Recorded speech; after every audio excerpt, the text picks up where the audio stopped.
I was invited to return to the King Edward Hotel for the second time to have their afternoon tea. The good, the bad, the ugly, and the yummy of afternoon tea. Toronto Hotel Teas King Edward 2026 edition. I last did a review here in July 2024, so we'll call that 2 years ago. That review got 1.2 million views on TikTok for what that's worth.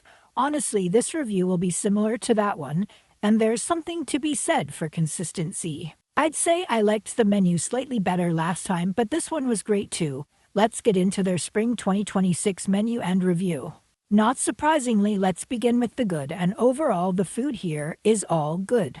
The savories are served first here. Each guest has their own plate. Shout out to Chef Elaine, who visited our table to explain all the food to us throughout. She's been the afternoon tea chef here for 30 plus years. Now that's a true passion for afternoon tea. The first item I tried was the beef en brioche. It also had an onion marmalade on it, and it tasted fine. The second item was described to us by Chef Elaine to be inspired by chicken pot pie, and it tasted exactly like that.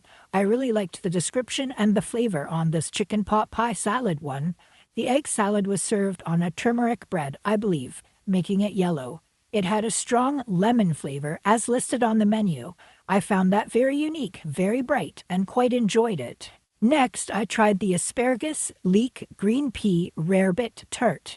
If you eat salmon, which we do not, this tart would also contain salmon. Rarebit is a type of cheese sauce that is often served on toast, but this was in tart form, with these fresh green veggies. This item was so yummy. It will be the item that sticks in my mind from this tea experience. Finally, I tried the curried carrot panna cotta cup.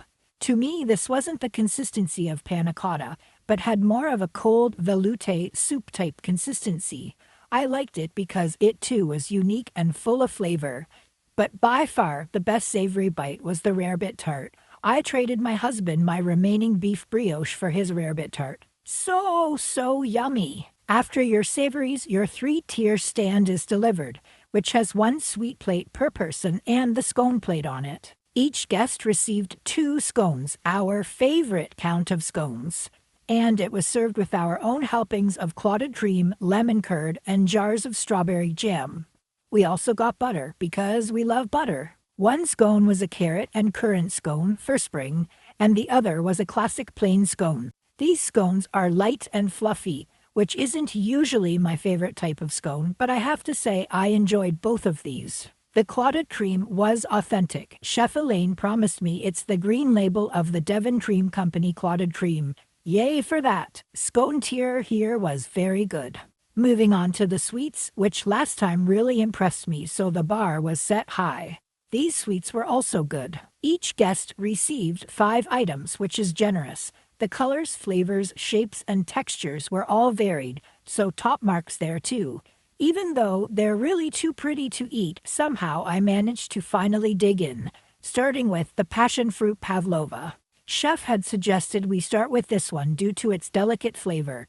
Excellent advice. Nice textures and passion fruit flavor on this one. Next, I dug into the strawberry rhubarb tart.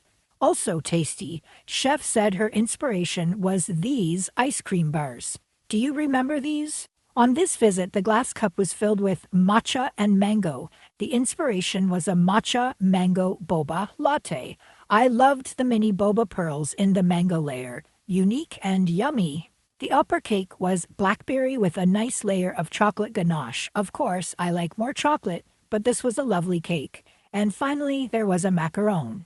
Very pretty with its little icing flower. It was listed as lemon flavor, but tasted just like a macaron.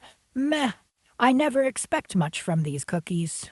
Overall, this food was good. Which item stands out to you? The bad, nothing was truly bad here, but I'll put the tea under here because nothing else fits.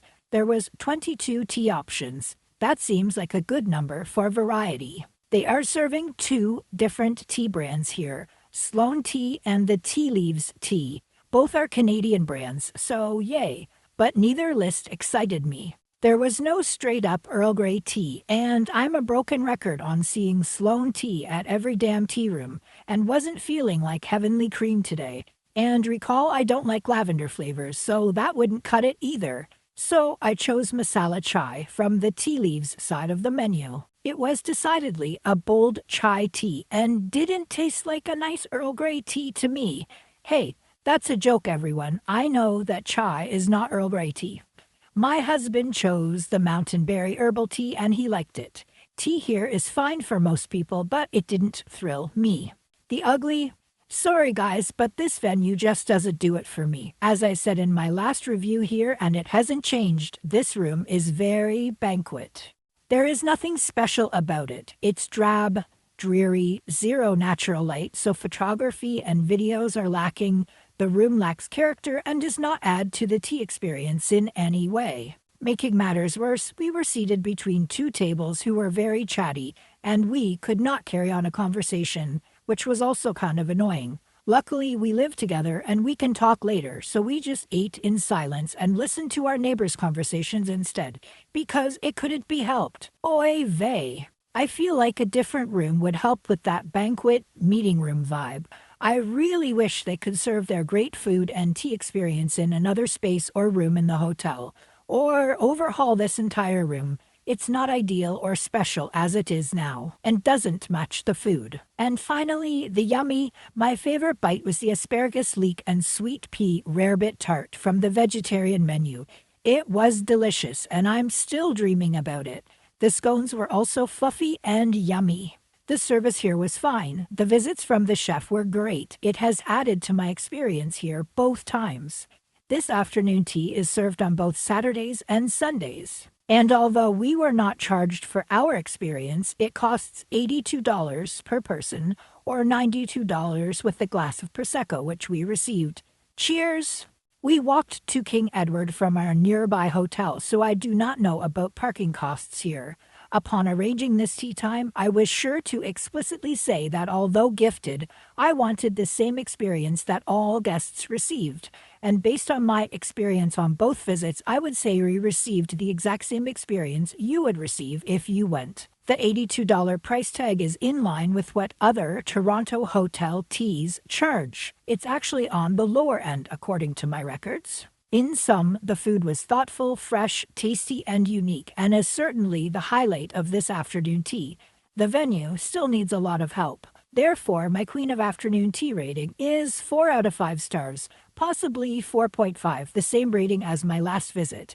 Do you agree? Share your impressions in the comments below, and be sure you are following on all my accounts so you don't miss these tea reviews, especially on YouTube where I post all of my content well before, like weeks before I post it anywhere else. Up next will be another Toronto hotel tea option. See you then!